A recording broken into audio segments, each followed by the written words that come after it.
வானதி நாளைக்கான ப்ரெடிக்ஷன் பார்த்துடலாம். விஜய் எப்படியோ வந்துட்டு நினச்சதை சாதிச்சிட்டாரு. சாரதாக்கு வந்துட்டு பத்திரத்தெல்லாம் திருப்பி கொடுத்தாச்சு. காவேரி ரொம்ப ஹாப்பி. இதுக்கு மேலே வந்துட்டு விஜய் காவேரி அவங்க லைஃப்பை பார்க்கணும். அவங்க 2 பேரும் சந்தோஷமாக இருக்கணும்னு நினைக்கிற விகா ஃபேன்ஸ் கண்டிப்பாக நம்ம வீடியோக்கு லைக் பண்ணிக்கோங்க. விஜய் கொடுத்த ட்விஸ்ட்டு வந்துட்டு பசுபதி எதிர்பார்க்கவே இல்லை. இவர் வந்துட்டு ராகவை கடத்தி வச்சுட்டு பத்திரத்தை எல்லாம் கொண்டு வரணும் அப்படின்ற மாதிரி பசுபதிக்கு கண்டிஷன் போட பசுபதி அப்படியே ஆடி போயிடுவார். செம்ம டென்ஷனில் இங்கே பாருடா நீ ஓவராக போயிட்டுருக்க, இதுக்கும் இந்த விஷயத்துக்கும் உனக்கும் எந்த சம்மந்தமே கிடையாது, நீ அவள் மாப்பிள்ளை மட்டும்தான், அவளோட புருஷன் மட்டும்தான், அதுவும் கான்ட்ராக்ட் புருஷன், ஓவராக நடிக்காமல் இந்த விஷயத்தில் நீ தலையிடாமல் வாயை மூடிட்டு நீ ஒதுங்கிறாது தான் உனக்கு நல்லது. இந்த விஷயத்தை நான் இதோட விடவே மாட்டேன். இப்போ வந்துட்டு நான் என்ன பண்ண போகிறேன்னு மட்டும் பாரு அப்படின்ற மாதிரி சொல்ல உடனே கத்தியை வந்து ராகவ் கழுத்தில் வச்சுட்டு திருப்பி வந்துட்டு பிளாக்மெயில் பண்ணுவார் விஜய்.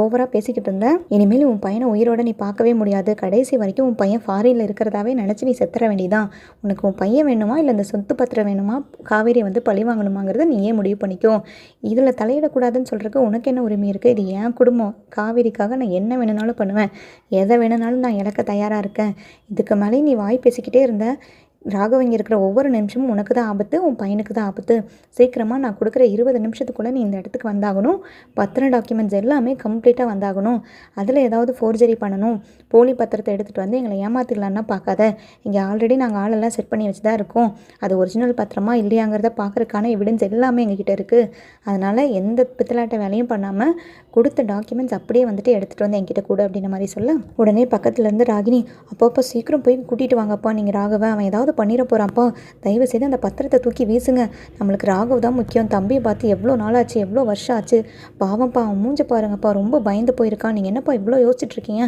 நமக்கு நம்ம தம்பி தான் முக்கியம், நீங்கள் முதல்ல போய் நீங்கள் அவனை கூட்டிகிட்டு வாங்க அப்படின்ற மாதிரி ராகினி சொல்ல நான் உடனே இப்போ வந்துடுறேன், என் பையனுக்கு எதுவுமே ஆயிடக்கூடாது, என் பையன் மேலே சின்ன காயம் கூட பட்டுச்சு, அவ்வளோதான், உன்னை சும்மாவே விட மாட்டேன், அதுக்கப்புறம் காவேரி நீ அவளை தலையில் தூக்கி வச்சு கொண்டாடிட்டு இருக்கல, உன்னை பழி வாங்குறதுக்கு பதிலாக நான் காவேரியை போட்டுருவேன் பார்த்துக்கோ அப்படின்ற மாதிரி சொல்ல ஏய் காவேரின்னு வார்த்தை உன் வாயிலேருந்து வந்தாலே உன் பையனை நான் இங்கேயே போட்டுருவேன், எனக்கு இந்த சொத்து பத்திரமெல்லாம் ஒரு மேட்ரே கிடையாது, இதை விட எத்தனை வீடு வேணும்னாலும் நான் என் காவேரிக்கு வாங்கி கொடுப்பேன், அது அவங்க சொந்த வீடு, அது அவங்க கொடைக்கானலில் இருக்க பூர்வீக வீடுன்றதுக்காக தான் நான் இவ்வளோ தூரம் உங்ககிட்ட பேசிகிட்ருக்கேன், ஓவராக வந்துட்டு நீ வாய் சவுண்டு கொடுக்காம மரியாதையாக இங்கே வாடா அப்படின்னு சொல்லிட்டு ஃபோனை கட் பண்ணிடுவார். அதுக்கப்புறம் பார்த்தீங்கன்னா குமரன், நிவின், விஜய் 3 பேருமே பயங்கரமாக செலிப்ரேட் பண்ணிகிட்ருப்பாங்க, டான்ஸு பாட்டுன்னு சொல்லிட்டு பயங்கரமாக ராகவ வெறுப்பேற்றிட்டு இருப்பாங்க.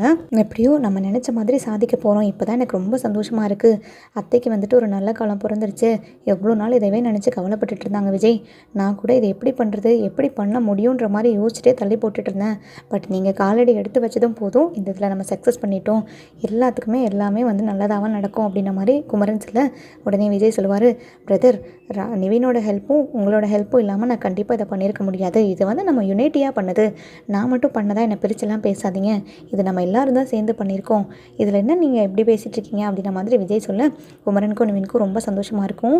3 பேருமே பயங்கரமாக ஹக் பண்ணி ஹாப்பியாக வந்து செலிப்ரேட் பண்ணிகிட்ருப்பாங்க. அந்த டைமில் பார்த்தீங்கன்னா பசுபதி வேகமாக வந்துட்டு 20 மினிட்ஸில் அங்கே ரீச் ஆயிடுவார். டாக்குமெண்ட்ஸ் ராகு பார்த்ததுமே வந்துட்டு ஓடி போய் ஏய் முதல்ல அவுத்து விடுங்கடா என் பையனை, என்ன தைரியம் இருந்தால் என் பையனை கட்டி போட்டு வச்சுருப்பீங்க, ஃபாரின்லேருந்து இப்போ தான் வந்திருக்கான்னு நானும் ஆசையாக அவனை பார்க்குறதுக்காக வெயிட் பண்ணிக்கிட்டு இருந்தா என் பையனை இந்த மாதிரி பண்ணி வச்சிருக்கியா, உன்னை நான் சும்மாவே விட மாட்டேன் விஜய், இதெல்லாம் எழுதி வச்சுக்கோ, நீ கொடுக்குற ஒவ்வொரு அடிக்கும் வந்து நான் பதிலடி கொடுத்தே தருவேன், இதை நான் மறக்கவே மாட்டேன், உன்னோட அழிவு காலம் நெருங்கிட்டு இருக்குன்னு நினச்சிக்கோ, உன்னை நான் சும்மாவே விட மாட்டேன், டெய்லர் நீயும் இவன் கூட சேர்ந்து ஆடிட்டுருக்கியா, நிவின் உனக்கெல்லாம் கொஞ்சம் கூட அறிவே கிடையாது, இப்படி வந்து சொந்த வீட்லேயே இருந்துட்டு அடுத்தவனுக்கு வந்து ஹெல்ப் பண்ணிவிட்டு நம்ம குடும்பத்தையே அழிக்க பார்க்குறியா, நீ எல்லாம் உருப்பிடுவியா அப்படின்ன மாதிரி கேட்க ஹலோ மாமா, நீங்கள் இந்த மாதிரி கெடுதல் செய்யும்போது நீங்களே உருப்பிட்டு நல்லா இருக்கும்போது நான் நல்லதுக்காக தானே செய்கிறேன், நல்லது தானே பண்ணுறேன், நல்லவங்களுக்கு தானே ஹெல்ப் பண்ணுறேன், இதில் எந்த தப்பும் கிடையாது, இது நான் எதுவும் ஆயிட மாட்டேன், நீங்கள் உங்களை பார்த்துக்கோங்க, நீங்கள் பத்திரமா இருந்தீங்கன்னா எனக்கு அதுவே போதும், இதுக்கு மேலேயாவது திருந்தி ஒழுக்கமாக இருக்கிற வழியை பாருங்கள், உங்கள் பையனுக்கும் சரி உங்கள் பிள்ளைக்கும் சரி நல்ல புத்தியை சொல்லி கொடுத்து நல்லபடியாக வளர்த்துங்க, அதுவே பெரிய விஷயந்தான் அப்படின்னு மாதிரி சொல்லிட்டு நிவின் போயிடுவார். உடனே விஜய் கிட்டேயே உன்னை நான் சும்மாவே விட மாட்டேன், இந்த புடி டாக்குமெண்ட்ஸு, இதுக்காக தானே இவ்வளோ தூரம் அலைஞ்ச, கொண்டு போய் நீ உன் பொண்டாட்டிட்ட சந்தோஷமாக கொடு, உன் அத்தைக்கிட்ட சந்தோஷமாக கொடு, அதை எப்படி திரும்பி வாங்கணும், அதுக்கு மேலே வந்துட்டு என்ன அவங்களுக்கு நான் வழியை கொடுக்கணும்னு எனக்கு நல்லாவே தெரியும் அப்படின்ற மாதிரி சொல்ல உடனே விஜய் வந்து பசுபதியோட சட்டையை பிடிச்சிருவாரு.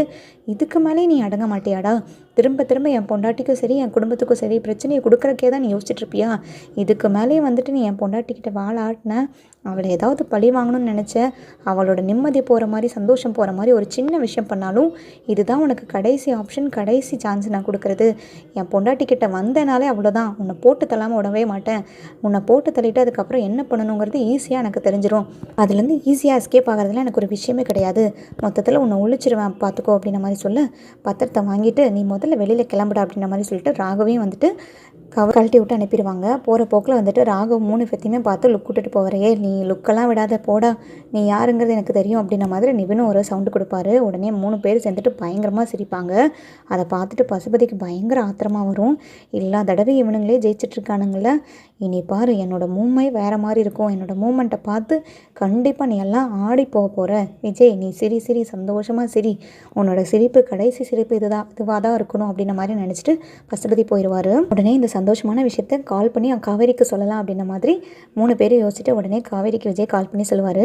காவேரி உனக்கு ஒரு பெரிய குட் நியூஸ் சொல்ல போகிறேன், அத்தையும் கூப்பிட்டுக்கோ, கங்கா எல்லாரையும் கூப்பிட்டுக்கோ, ஸ்பீக்கர் ஆன் பண்ணு, நான் சொல்கிறேன் அப்படின்ற மாதிரி சொல்ல, என்னங்க அவ்வளோ முக்கியமான விஷயம் என்னன்னு முதல் சொல்லுங்கள், அம்மா வேறு கிச்சனில் பிஸியாக வேலை செஞ்சுட்ருக்காங்க அப்படின்ற மாதிரி சொல்ல, அடி பைத்தியமே முதல்ல நீ போய் அத்தையை கூட்டிகிட்டு வா, ஸ்பீக்கர் ஆன் பண்ணு, நான் சொல்கிறேன், பாட்டி அக்கா எல்லாருமே கூப்பிடு அப்படின்ற மாதிரி சொல்லி ஸ்பீக்கர் ஆன் பண்ண சொல்லுவார். அந்த டைமில் பார்த்தீங்கன்னா நம்மளோட வீட்டு பாத்திரம் நம்மளுக்கு கிடச்சிருச்சு, பசுபதி கிட்டேருந்து நான் வாங்கிட்டேன் அப்படின்ற மாதிரி சொல்ல காவேரி பயங்கரமாக கற்றுவாங்க. என்னங்க உண்மைதான் சொல்கிறீங்களா, இது என்னால் நம்பவே முடியல, பசுபதி கிட்டேருந்து நீங்கள் எப்படி வாங்கினீங்க, அவன் அவ்வளோ தூரம் வந்துட்டு நம்மளை பிரச்சனைப்படுத்தினா கொடுக்கவே மாட்டேன்ல சொன்னா, 10 லட்சம் நீங்கள் கொடுத்தீங்களா விஜய் அப்படின்ற மாதிரி கேட்க, ஏண்டி நம்ம வீட்டு பத்திரத்தை வாங்குறதுக்கு நான் இதுக்கு 10 லட்ச ரூபா கொடுக்கணும், அவன் என்ன பண்ணியிருக்கான், என்ன ஏமாத்து வேலை பண்ணியிருக்கான்னு எனக்கு நல்லாவே தெரியும்.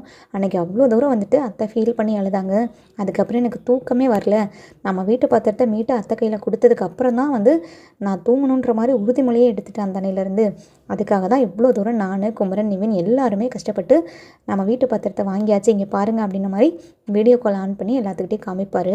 உடனே சாரதா பயங்கரமாக அழுவாங்க. விஜய் தம்பியை கையெடுத்து கும்பிட்டு, நான் இதை எப்போவுமே என் சாகிற வரைக்கும் மறக்கவே மாட்டேன், உங்களுக்கு நான் என்ன கைமாறு செஞ்சாலும் இதுக்கு ஈடு இணையே ஆகாது தம்பி, இந்த மாதிரி ஒரு விஷயத்தை பண்ணதுக்கு நான் உங்களை கை கூப்பி வந்துட்டு நன்றி சொல்கிறத தவிர்த்து எனக்கு வேறு என்ன பண்ணுறதுனே தெரியல, என் புருஷன் கஷ்டப்பட்டு சம்பாரிச்சது என் பிள்ளைங்களுக்காக இருக்கிறது இது ஒன்று மட்டும்தான் நினச்சி அவ்வளோ தூரம் புளிங்கி அழுதுகிட்டு இருந்தேன், டெய்லியும் வேதனையில் இருந்தேன், நீங்கள் எல்லோரும் சேர்ந்து இப்படி மீட்டு கொடுத்தது எனக்கு ரொம்ப சந்தோஷம் அப்படின்ற மாதிரி சொல்ல ரொம்ப சந்தோஷமாக இருப்பாங்க எல்லோரும். அந்த டைமில் பார்த்தீங்கன்னா நீங்கள் இப்போ உடனே வந்துடுறோம், நீங்கள் வந்துட்டு ஹாப்பியாக இருங்க, ஸ்வீட்ஸ் ஏதாவது பண்ணுங்க தான், நான் இப்போ ஆந்தி வேலை தான் இருக்கேன், நாங்கள் 3 பேர் வந்துடுறேன் அப்படின்ற மாதிரி சொல்லிட்டு விஜய் ஃபோனை கட் பண்ணிடுவார். உடனே பார்த்தீங்கன்னா சாரதா ஓடி போய் வந்து அவங்க ஹஸ்பண்ட் கிட்டே போய் சாமி கும்பிடுவாங்க. ஏங்க நம்ம பிரச்சனை சரியாயிடுச்சுங்க, நம்ம மருமகனுங்களாம் சேர்ந்து நம்ம வீட்டை திருப்பி காப்பாற்றிட்டாங்க, எந்த பிரச்சனையும் கிடையாது, நான் ரொம்ப பயந்துட்டேங்க அப்படின்ற மாதிரி சொல்லிட்டு காவேரியை போய் ஹக் பண்ணுவாங்க, கங்காவை போய் ஹக் பண்ணுவாங்க, பாட்டியை போய் வந்து கட்டி பிடிப்பாங்க, எல்லாமே பண்ணிவிட்டு ரொம்ப சந்தோஷமாக இருப்பாங்க. உடனே கங்காவுக்கு வந்துட்டு மூஞ்சே இருக்காது, ஒரு மாதிரி உருன்னு இருப்பாங்க. உடனே காவேரி கேட்பாங்க, என்னக்கா இவ்வளோ பெரிய சந்தோஷமான விஷயம் நடந்திருக்கு, நீ ஏதோ வந்து கோவமாக இருக்க, உன் மூஞ்சில் சந்தோஷமே இல்லையே அப்படின்ற மாதிரி கேட்க, என்னடி சந்தோஷம்தான் எனக்கும், என் புருஷனில் வந்துட்டு இதில் முழு மூச்சாக இறங்கி எல்லாமே பண்ணியிருக்காரு, குமரன் மாமானால தான் கண்டிப்பாக இதெல்லாம் நடந்திருக்கும், எனக்கு அதில் எந்த விதமான சந்தேகமும் கிடையாது அப்படின்ற மாதிரி சொல்ல, உடனே சாரதா சொல்லுவாங்க, ஏண்டி இப்போது குமரன் மாமா அவர் தான் பண்ணாருன்னெலாம் சொல்லி பிரித்து பேசிகிட்டு இருக்க, எல்லாருமே தாண்டி சேர்ந்து பண்ணியிருக்காங்க அப்படின்ற மாதிரி சொல்ல, உடனே பாட்டி, உடனே நீ உன் புராணத்தை ஆரம்பிச்சிடாதடி கங்கா, இது எல்லாருமே சேர்ந்து தான் பண்ணியிருக்காங்கன்னு விஜய் தம்பியே சொல்லிட்டார்ல, எல்லாருமே சேர்ந்து தான் பண்ணியிருக்காங்க, இதில் யாருக்கும் எந்த பெருமையும் கிடையாது, நம்ம வீட்டு பத்திரத்தை நம்ம தான் வாங்கியிருக்கோம் அப்படின்ற மாதிரி சொல்ல, இல்லை பாட்டி அது ஒன்றும் கிடையாது, விஜய் என்னமோ அவர் ஃபோனில் சொல்கிறாரு, அத்தை இந்த மாதிரி சொன்னதுக்கப்புறம் நான் வந்து முழு மூச்சாக இறங்கி வந்து பத்திரத்தை வாங்குறதுல தான் குறிக்கோளாக இருந்தேன்னு, அப்போ மற்றவங்கெல்லாம் யாரும் பண்ணலையா, யமுனாவோட புருஷனும் தானே வந்துட்டு இதில் கலந்துக்கிட்டு எல்லாமே பண்ணியிருக்காரு, எப்போ பார்த்தாலும் எல்லா பெருமையும் வந்துட்டு இவரே தேடிக்கணும்னு பார்க்குறாரு அப்படின்ற மாதிரி சொல்ல, அக்கா நீ போது நிறுத்துக்கா, விஜயை கரிச்சு கொட்ட ஆரம்பிச்சிடாத,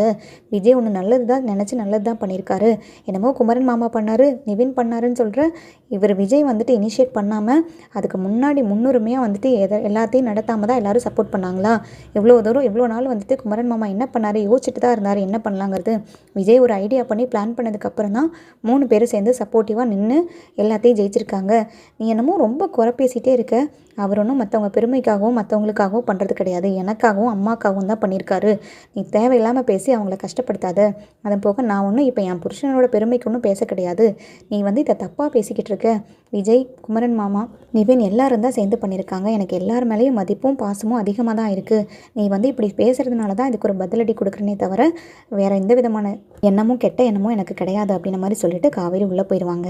அதுக்கப்புறம் பார்த்தீங்கன்னா பசுபதி விஜய்க்கு கால் பண்ணுவான். உடனே என்னடா ரொம்ப சந்தோஷமாக இருக்கியா? உனக்கு எல்லாமே நல்லது நடந்துருச்சு, எல்லாமே வந்துட்டு சாதகமாக உனக்கு நடக்குதுன்னு தானே நினச்சிட்ருக்க. உன் பொண்டாட்டிக்கிட்டே இந்நேரம் சொல்லியிருப்பியே, நம்ம வந்து பத்திரத்தை திருப்பி மீட்டுட்டோம், இனிமேல் நம்மளுக்கு எந்த பிரச்சனையும் கிடையாதுன்னு எல்லாம் வந்து சந்தோஷமாக இருப்பீங்களே. இப்போ நான் சொல்கிறேன் கேட்டுக்கோ. இப்போ தான் நான் ஒரு நியூஸ் கேள்விப்பட்டேன். நீ வந்து அப்பாவாக போறியாமே. காவேரி வந்துட்டு மாசமாக இருக்கா. ஓ, இதெல்லாம் வேறு நீங்கள் பண்ணியிருக்கீங்களா? இத்தனை விதமான ரணகளத்துலேயும் நீ இந்த மாதிரியான பர்ஃபார்மன்ஸ் எல்லாம் பண்ணியிருக்கேன். உன் பொண்டாட்டி இப்போ மாசமாக வேற இருக்கா. அவள் நல்லபடியாக குழந்தை பெற்று உன் குழந்தைய வந்துட்டு உன் கையில் கொடுத்துட்றாளான்னு பார்த்துடலாமா? இனி என்னோடய டாஸ்க்கே, மெயினான டாஸ்க்கே அதுதான். உன்னையும் காவேரியும் சந்தோஷமே இல்லாமாக்கி, நிம்மதியே இல்லாமாக்கி உன் குழந்தைய அழிக்கிறது தான் என்னோடய முதல் டாஸ்க்கே. எனக்கு சொத்து பணம் எதுவுமே முக்கியம் கிடையாது. காவேரி வயிற்றில் வளர்கிற குழந்தைய எப்படி அழிக்கிறேன்னு பாரு அப்படின்ன மாதிரி சொல்லு. டேய், உனக்கெல்லாம் கொஞ்சம் கூட அறிவில்லையா? என் மேலே காவேரி மேலே இருக்கிற கோவத்தை பச்சை குழந்தை வயிற்றில் இருக்க குழந்தை மேலே காட்ட பார்க்குற. நீ எல்லாம் ஒரு மனுஷனா அப்படின்ன மாதிரி கேட்க, உடனே பசுபதி வந்து பயங்கரமாக சிரிப்பார். நான் மனுஷனே கிடையாதுடா, அதனால தான் சொல்கிறேன், உன் குழந்தைய வந்து இந்த உலகத்துக்கு வர விடவே மாட்டேன். நீ வந்துட்டு சந்தோஷமாக இருக்கவே கூடாது. நீ மட்டும் இல்லை, உன் குடும்பத்தில் இருக்க யாருமே சந்தோஷமாக இருக்கக்கூடாது. எனக்கு இப்போதைக்கு இருக்கிற ஒரே டாஸ்க்கு உன் குழந்தைய அழிக்கணுங்கிறது மட்டும்தான். காவேரி வயிற்றில் இருக்கிற குழந்தைய வந்து என்ன பண்ணுறன்னு மட்டும் பாரு அப்படின்ன மாதிரி சொல்லிட்டு டக்குன்னு ஃபோனை கட் பண்ணிடுவார். அந்த செகண்டே வந்து விஜய் பயங்கரமாக கண்ணெல்லாம் கலங்கி அழுக ஆரம்பிச்சிருவார். நிவின்கிட்டையும் குமரன்கிட்டையும் சொல்ல மாட்டார். காவேரி எப்படியாவது தயவுசெய்து பக்கத்துலேயே இருந்து நல்லபடியாக பார்த்துக்கணும், இந்த காட்டு மிராண்டி என்ன வேணுனாலும் பண்ணுவான்னு சொல்லிட்டு அந்த செகண்டே டிசைட் பண்ணிடுவார் விஜய்.